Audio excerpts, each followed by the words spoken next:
Regardez la vie des diocèses avec la Mutuelle Saint-Martin.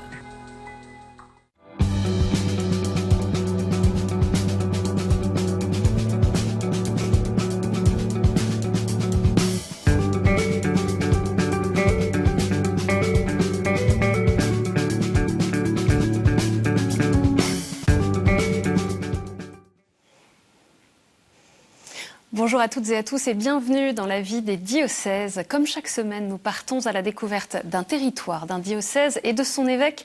Et aujourd'hui, nous allons dans la région Centre-Val de Loire pour parler du diocèse de Chartres, situé en Eure-et-Loire, dont la préfecture Chartres est à 90 km au sud-ouest de Paris. Dans cette édition, nous irons à la maison diocésaine de la Visitation, à la rencontre des laïcs qui s'engagent dans les différents services du diocèse.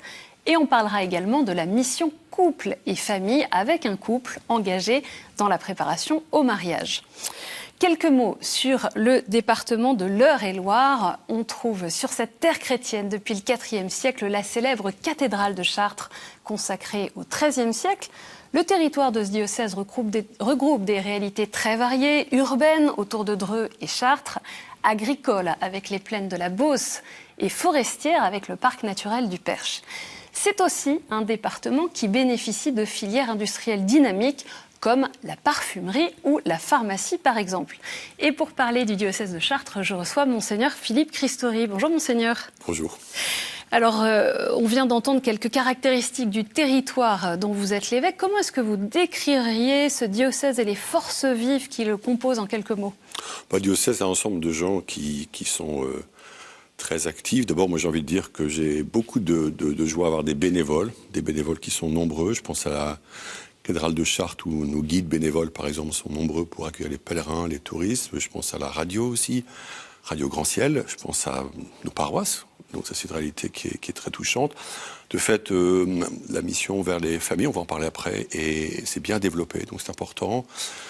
Des jeunes aussi, des jeunes qui sont rejoints par plusieurs prêtres qui sont en mission auprès d'eux. On a des écoles de prière pour eux, qui sont des belles réalités. On a créé 3 patronages depuis quelques années. Un petit mot peut-être sur une réalité qui me touche beaucoup, c'est le monastère invisible. Vous pouvez expliquer ce que c'est pour les téléspectateurs ? Vous savez, à Chartres, on a la Vierge au pilier dans la cathédrale et on a une grande boîte en plexiglas et les gens mettent les intentions de prière dedans. Puis on s'est dit, qu'est-ce qu'on fait de ces milliers d'intentions ? Et en fait, 14 bénévoles les trient et font des enveloppes avec 10 intentions qui sont confiées par notre service évangélique des malades à des personnes âgées dans les EHPAD, les hôpitaux, et qui prient pour chaque intention. Et celles qui sont exprimées en langue étrangère sont confiées à des religieuses. Donc c'est une belle réalité, donc il y a beaucoup de choses qui se passent. Alors, au début de cette émission, quelques mots de votre parcours. Pour ceux qui ne vous connaîtraient pas, vous avez été ordonné évêque de Chartres en avril 2018. Vous êtes originaire de Tourcoing dans le Nord. Vous avez fait des études d'ingénieur et vous vous définissez comme un homme de terrain, pragmatique. Membre de la communauté de l'Emmanuel, vous avez été ordonné prêtre en 1992 pour le diocèse de Paris et vous avez aussi été en mission dans le diocèse de Fréjus-Toulon.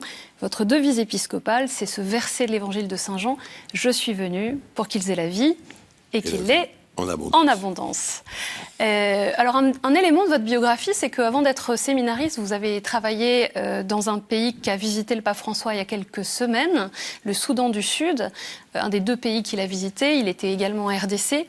Est-ce que vous gardez un lien particulier avec ce pays et quel regard est-ce que vous portez sur les violences dramatiques qu'il traverse ? J'ai pas de lien aujourd'hui avec ce pays, mais assurément ça m'a touché parce que c'est une terre très très reculée où les gens sont isolés, loin. Vous y étiez dans quel cadre ?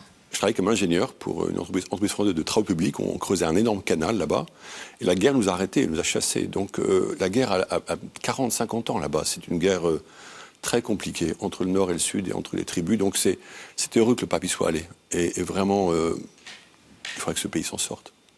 Vous avez souhaité mettre en valeur ceux qui œuvrent au quotidien dans la maison diocésaine de la Visitation, qu'ils soient bénévoles ou salariés. Leur collaboration est évidemment essentielle pour mener à bien les différents projets.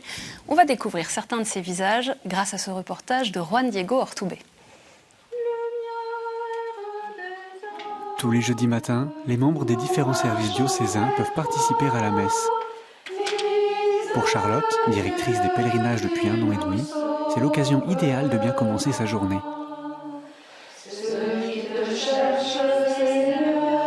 Moi, j'organise des pèlerinages. Je mène des gens vers des lieux de pèlerinage. Donc, effectivement, c'est bien important d'aller les confier mes pèlerins, nos pèlerins. Et puis de confier tous les gens aussi qui travaillent à la visitation. Et puis, ça permet de se retrouver aussi, de vivre la messe ensemble. Depuis 2012, l'ancien monastère de la Visitation et ses 2000 m² accueille toute l'administration du diocèse de Chartres. Des laïcs qui travaillent en étroite collaboration au sein des 19 services, qu'ils soient salariés ou bénévoles. Et au quotidien, les visites d'un service à l'autre sont fréquentes. Hello Charlotte. Bonjour, Est-ce qu'on peut faire un petit point sur, Bien sûr. Sur les inscriptions des JMJ? Bien sûr. À combien du coup? 56. 56. Travailler tous ensemble au même étage, c'est vraiment important parce qu'on n'hésite pas à aller s'interroger les uns les autres et que c'est vraiment un soutien important. On s'entraide pas mal, beaucoup. Chacune profite de l'expérience des autres. C'est vraiment bien qu'on soit tous réunis là au même endroit. Il y a une belle synergie. Catherine, chef comptable dans le diocèse depuis 30 ans, considère la Visitation comme un lieu d'unité. On a voulu les utiliser, rentabiliser ces locaux de la Visitation qui étaient quand même un peu vides. Parce que c'est vrai qu'avant, on était un petit peu quand même, l'économat était un petit peu isolé des autres et même les services, et chacun était un petit peu dans son coin. Là, tout le monde est regroupé, c'est quand même un sacré avantage. Ah d'accord, de demain. Aujourd'hui, Lucie, déléguée de la pastorale des jeunes et des vocations, retrouve son équipe pour préparer les JMJ. Rien ne vaut une rencontre. Alors bien sûr, les mails c'est important, mais le fait de pouvoir rencontrer les personnes de manière un peu informelle dans le couloir, prendre le temps de discuter, fait que les choses nous viennent plus facilement et les petites difficultés qu'on rencontre sont tout de suite aplanies, tout de suite prises en compte et ça fluidifie en fait notre façon de travailler. Là, c'est la fin pour ceux Un qui signe de commencent l'attrait de cette maison diocésaine, c'est la présence de Herminie qui a choisi de faire son service civique ici. l'association d'objets ou par... Travailler au sein de la diocèse, je trouve ça très intéressant aussi parce qu'on partage les mêmes convictions, on partage les mêmes envies. Et donc ça aussi, c'est important, je trouve, voilà, dans une équipe. Toc, toc, toc. Je viens de voir au sujet du service civique. Oui. Tu sais, tu m'avais demandé des documents. Parfois, j'ai besoin au niveau de la pastorale des jeunes de savoir comment, par exemple, les JMJ avancent. Techniquement, l'économat ne pourrait pas travailler sans la pastorale, comme la pastorale ne pourrait pas travailler sans l'économat. Ce constat d'un besoin de travailler entre les différents laïcs engagés, c'est un des fruits de la visitation au service de la mission. Ce travail ensemble, en équipe, avec même une vie fraternelle, c'est important pour vous? C'est ce que vous voulez impulser? C'est très important. Je dis souvent, ensemble on est meilleurs. Et je dis souvent aussi, l'équipe fait le projet. Pour moi, les équipes, ça a toujours été une joie. Quand j'étais curé, faire une équipe, l'avoir évolué, l'avoir autonome, l'avoir créé, a toujours été ma joie dans les paroisses. Je dis pareil, du fait des équipes, et allez-y, soyez créatifs, soyez libres, vous êtes des baptisés adultes, attendez pas qu'on vous dise ce qu'il faut faire, quoi, soyez créatifs. Et c'est vrai que j'ai beaucoup de joie à la Visitation de voir cette équipe de collaborateurs et beaucoup de collaboratrices. Oui, il y a beaucoup de femmes, on l'a vu. Beaucoup de femmes. Je suis entouré de femmes et c'est merveilleux. On n'a pas vu aussi l'équipe qui est à côté, dans le même étage de l'éducation catholique. On a une belle équipe aussi de collaborateurs. Philippe Casti, qui est mon directeur, voilà. Voilà. En tout cas, non, c'est une grande joie et je pense qu'on est tellement mieux ensemble à avancer, à prier ensemble et à avancer ensemble. Alors, je tire un peu le fil, mais une de vos passions, on en parlait ensemble, c'est de vouloir développer les talents de chacun. C'est peut-être un appel aussi pour tous les chrétiens à être attentifs à ça, ces talents qu'on a reçus? Oui, il y a des talents naturels, il y a des talents qu'on a acquis professionnellement, il y a ce qu'on appelle les charismes, dont l'Esprit Saint, dont Saint Paul parle, mais c'est vrai que je vais beaucoup dans les écoles, par exemple. Je vais beaucoup voir les enfants. J'étais passé une journée récemment dans un établissement scolaire, lycée technique, en zone difficile, à Dreux. Je parle à ces jeunes, j'ai passé une journée entière dans les classes. Et je leur dis, vous avez des talents, quoi, croyez-le, parce qu'ils en doutent tellement. Et je pense que dans les assemblées de chrétiens, dans une messe, on a 100, 200, 500 personnes, mais que de talents. Donc les faire surgir, leur dire, mais profitez de vos talents. Et ça, et quand je vois quelqu'un qui se lance, qui fait, comme Herminie qu'on a vu là, par exemple, jeune femme, ou Aurore qu'on a vu aussi à l'économat, moi, ça me réjouit. Comment est-ce qu'on peut, comme chrétien, appeler, mieux accueillir des personnes plus éloignées, ce que le pape François appelle les périphéries? Le pape François dit qu'il faut ouvrir les portes de l'Église pour que le Christ sorte. Donc ça veut dire qu'il faut que nous on sorte. Il faut qu'on aille voir les gens chez eux, dans le lieu de vie, etc. Et puis qu'on passe du temps à écouter ce qu'ils sont, ce qu'ils font, ce qu'ils aiment. Et ensuite, proposer que ce qu'ils aiment faire, ils l'apportent à l'Église. Parce que boucher un trou, c'est nul. Si les gens ne sont pas capables, si ce n'est pas leur talent, ils vont être mal à l'aise, ils ne vont pas réussir, ils vont échouer. Par contre, quelqu'un qui est musicien, viens jouer à l'offertoire. Quelqu'un qui aime la peinture, viens faire un décor. Quelqu'un qui, je ne sais pas, qui aime parler, ok, viens parler et donner un espace. Et on crée de l'espace pour les gens qui arrivent. Même des gens qui sont encore loin de l'église, qui sont peut-être pas chrétiens. Viens m'aider à préparer une célébration. Et ils sont assez touchés qu'on le fasse, en fait. Mais ça aussi, c'est valable, j'imagine, particulièrement pour les jeunes. Vous disiez que vous alliez particulièrement à leur rencontre. Et certains frappent d'ailleurs à la porte de l'église et on ne sait pas trop comment ils sont arrivés jusqu'ici. Hein. Vous savez, j'ai fait l'assignation, donc en vue du baptême, donc l'assignation de 30 collégiens d'un collège de Chartres, il y a quelques jours. 30. Mais ils viennent de où? Ils viennent de familles pas chrétiennes. Et alors vous savez, vous, qu'est-ce qui les a conduits à faire ça? D'abord, il y a un collège qui est quand même catholique, et on ne cache pas la couleur. Il y a un jeune prêtre qui est très donné là, avec une équipe de laïcs magnifique. Mais aussi, je pense qu'il y a comme un sorte de désir. J'ai vu arriver dans une paroisse 4 lycéens que j'ai aussi signé, qui arrivaient emmener passer leur copine Lilou, lycéenne. Et ils ont ramené en plus d'autres amis pas chrétiens à la célébration. Et donc ils viennent là. Maintenant, la question c'est, avons-nous l'espace pour les accueillir vraiment? Accueillir et accompagner. Dans quel groupe ils vont être? Avec qui ils vont cheminer? Et qu'est-ce qui se passe après? Et là, c'est une question énorme. Parce qu'il faut qu'on change nos curseurs et notre aptitude. Ils sont nouveaux. Comment est-ce qu'on peut faire, justement? Parce que c'est une question qui se pose dans tous les diocèses. On se réjouit parfois du nombre, et on a bien raison, du nombre de catéchumènes, du nombre de néophytes, les baptisés de la nuit de Pâques. Mais qu'est-ce qui se passe après? Il faut une générosité des gens. Il faut qu'on soit généreux. C'est-à-dire que être un disciple missionnaire, comme dit le pape, c'est être un fidèle qui se donne. Et ça, c'est pas juste quand j'aurai le temps. C'est si on est convaincu que le Christ est notre lumière, que le Christ est notre source, notre ressource, alors il faut se donner. Et cette générosité, elle est parfois, elle oblige à faire des choix. Parce que c'est ça qui témoigne aussi que c'est important, la foi. Et du coup, les gens qui arrivent, ils s'en rendent compte. Ils se voient que dans les parcours alpha, ceux qui sont là sont heureux d'accueillir, sont heureux parce qu'ils vivent de cette foi du Christ.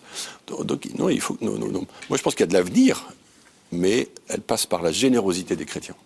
Comme dans tous les diocèses, il y a une phase diocésaine justement de la consultation synodale. Alors je ne sais pas ce qui a été dit exactement dans votre diocèse, mais qu'est-ce qu'on fait de tout ça? Est-ce qu'il y a une suite à cette consultation? D'abord, on a essayé de motiver les gens. Pendant 6 mois, il y a eu 500 personnes qui se sont réunies de différents groupes. On était très heureux parce qu'il y a un verbatim de notre rapport diocésain qui a été écrit dans le rapport national. Alors lequel?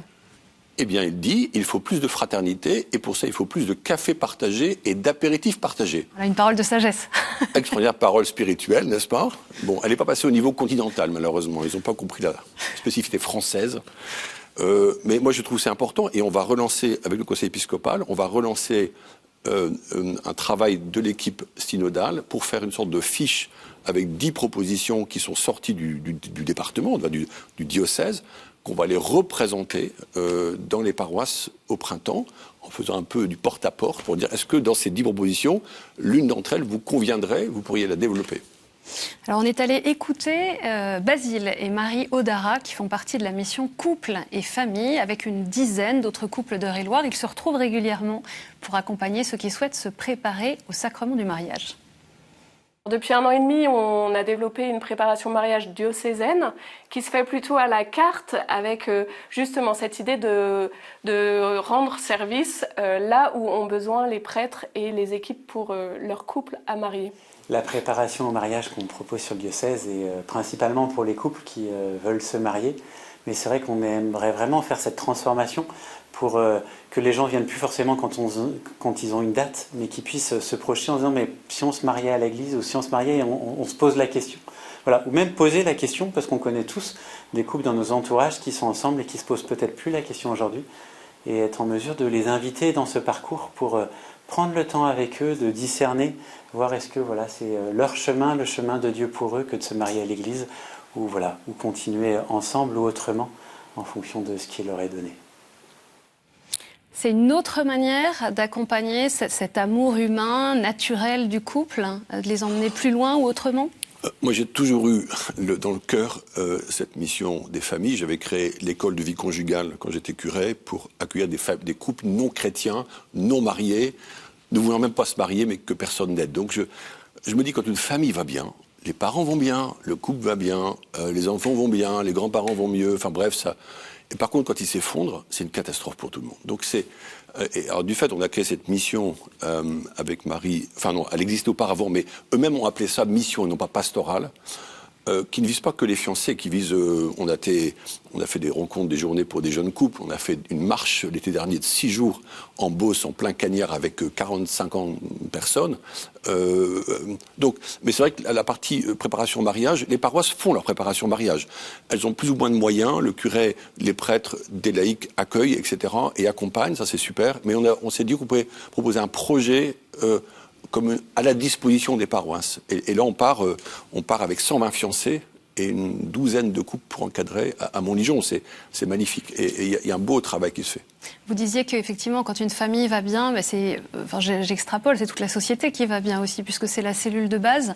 Mais on sait aussi que dans votre département, comme dans d'autres, il y a des jeunes en souffrance, il y a des familles en souffrance. Comment est-ce qu'on les rejoint ? C'est une de mes peines. Je veux dire, dans les peines que je vis, c'est de me rendre compte qu'il y a beaucoup de gens en fragilité. Même si on a créé une diaconie pour fédérer les acteurs de la charité, de la solidarité, c'est qu'on ne rejoint pas beaucoup de gens. Et qu'on sait qu'il y a spécialement beaucoup de jeunes qui sont en déshérence, qui arrêtent leurs études. J'en ai parlé avec des gens du monde politique, notamment M. Le Dorven, qui est le président du département, et c'est une vraie question. On a la chance d'avoir aussi les apprentis à fleurs d'Auteuil, avec la grande maison du Château des Vaux, qui accueille 750-800 jeunes, mais il y aurait tellement à faire. Il y a actuellement dans le diocèse une tournée des reliques de Sainte Thérèse, et vous m'avez dit que vous vouliez continuer sur cette lancée avec les saints des paroisses. Oui, c'est ça. En fait, c'est très touchant de voir qu'on a reçu un très beau reliquaire de Sainte Thérèse. Il a tourné pendant 1 mois et demi. C'est pas la première fois qu'on le faisait.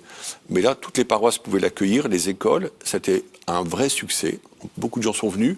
Qu'est-ce qui attire dans ces reliques ? Parce que ça semble être d'abord le visage des saints, la douceur des saints peut-être. Les gens ont envie de prier aussi.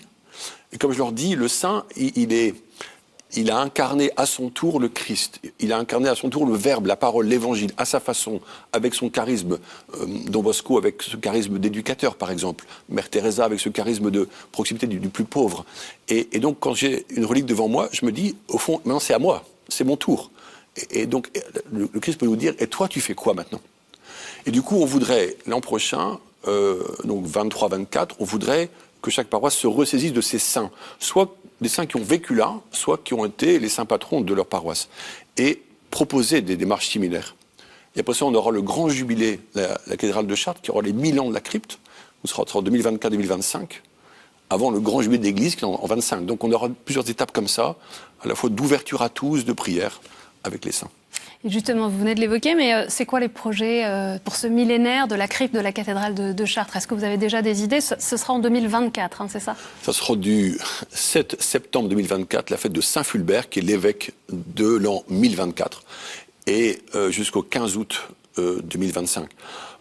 Une équipe travaille dessus, assez grande. On va essayer de valoriser tout un pèlerinage souterrain dans la crypte qui est très grande, avec des étapes à la fois un peu culturelles d'explication, mais aussi spirituelles. Il y aura une porte de cette année sainte.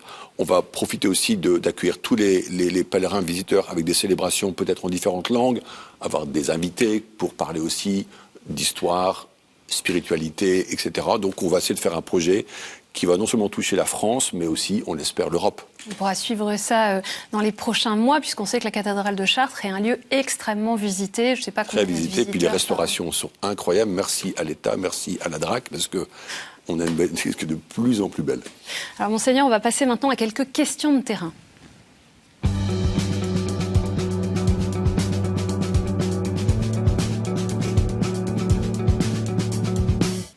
On a une première question d'Irène, qui est agent d'entretien.